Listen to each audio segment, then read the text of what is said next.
keyboard not working after startup, but magically fixed after sleep mode? Let's fix it for good. The first step is to disable USB Selective Suspend to prevent Windows from turning off your keyboard during startup. Step 1. Go to Control Panel, Power Options, Change Plan Settings. Step 2. Select Change Advanced Power Settings. Step 3. Find USB Settings, expand it, and set USB Selective Suspend setting to Disabled. Now your USB ports will stay active, and your keyboard should work right from boot. If that didn't solve the issue, let's check your drivers. Step 1. Open Device Manager, press Win-X and select it. Step 2. Expand Keyboards, right-click on your keyboard device and select Update Driver.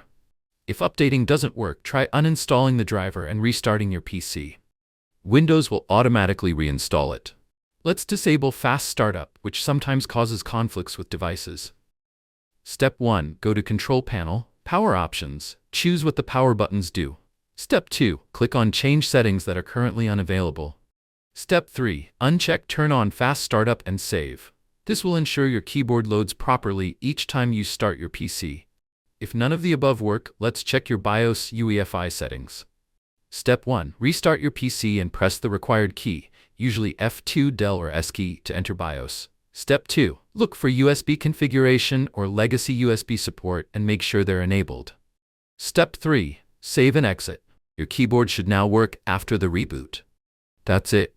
Your keyboard should be good to go now. Let me know in the comments if you need more help. Like and subscribe for more quick fixes.